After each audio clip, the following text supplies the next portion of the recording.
Right people, Max top tips. First one, Mcalpine pan connector. Not many people know about these. If you split it, pull them and pull them and pull them apart, it comes apart like that. Grab your Stanley knife.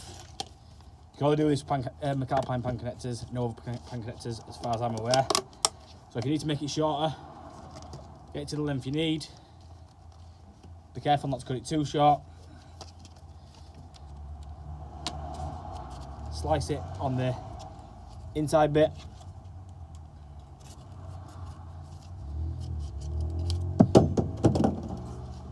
Get your other part of your pan connector. Gives it a bit of a, takes a bit of doing like. To line it up. Then you've got a smaller pan connector.